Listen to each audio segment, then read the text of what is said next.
শীতকাল সম্পর্কে দুটো কথা বলে দিয়ে আপনার উপকার হবে ইনশাল্লাহ, আমাদের উপকার হবে ইনশাল্লাহ। একটা হাদিসে আসছে শীতকালটা হচ্ছে মুমিনদের জন্য গনিমত। মুমিনদের জন্য কি গনিমত? মানে হচ্ছে একটা সম্পদ, যে সম্পদটা যুদ্ধ করে লব্ধ করতে হয়, কিন্তু এখানে কোনো যুদ্ধের প্রয়োজনই হচ্ছে না। গনিমত, উপহার, গিফট। কিরকম? শীতকালে রাতটা হয় লম্বা। রাত কি হয়? লম্বা হয় না? এতে করে সারা রাত আপনি অনেক ইবাদত করতে পারবেন। আর দিনটা হয় ছোট। দিনটা ছোট হয় না? এতে করে আপনি দিনের বেলা সওম বা রোজা রাখতে পারবেন। শীতকাল আসলেই সাহাবীরা বলতেন আহলান সাহলান। শীতকালকে বলতেন আহলান সাহলান, শীতকাল তুমি এসেছো, আলহামদুলিল্লাহ। এখন রাত্রেবেলা হে কোরআনওয়ালারা তোমরা উঠে যাও এবং কোরআন তেলাওয়াত করতে থাকো, এবং দিনের বেলা তোমরা সওম পালন করতে থাকো, আলহামদুলিল্লাহ। তো শীতের রাতটা কাজে লাগাতে পারি না আমরা?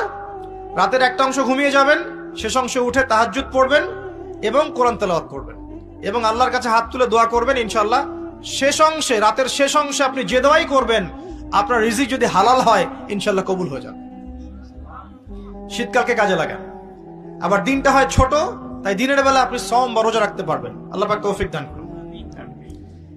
শীতকাল সম্পর্কে একটা এরকম বর্ণনা আছে, যখন কঠিন শীত আসবে তখন ওই শীতটা থেকে একটা আশ্রয় প্রার্থনা করতে হয় আল্লাহর কাছে, আল্লাহ এই কঠিন শীত থেকে আমাকে বাঁচাও।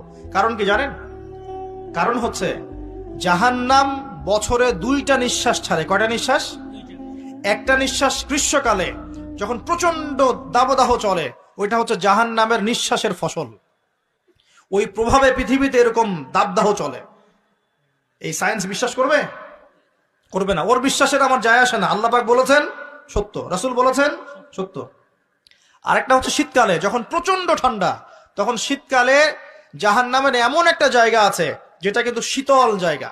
জাহান্নামের পুরো জায়গাটাই কিন্তু আগুন নয়, এমনও জায়গা আছে যেটা কি খুব শীতল। ওই শীতল অংশ শ্বাস ছাড়লে এই যে পৃথিবীতে সেই এই শীতের একটা প্রভাব চলে আসে, প্রচন্ড ঠান্ডার শৈত্য প্রভাব চলে আসে।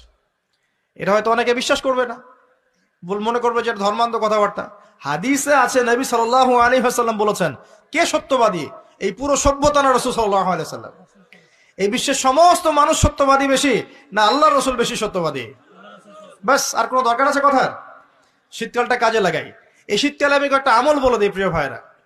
শীতকালে নবী সাল্লাল্লাহু আলাইহি ওয়াসাল্লাম এই যে তাহাজ্জুদ পড়তে উৎসাহিত করেছেন, সওম রাখতে উৎসাহিত করেছেন, এবং সাহাবীরা কোরআন তেলাওয়াত করতে উৎসাহিত করেছেন। একটা হাদিসে আছে তিনটা কাজ মানুষের গোনার একটা বড় বড় অংশকে মিটিয়ে দিবে।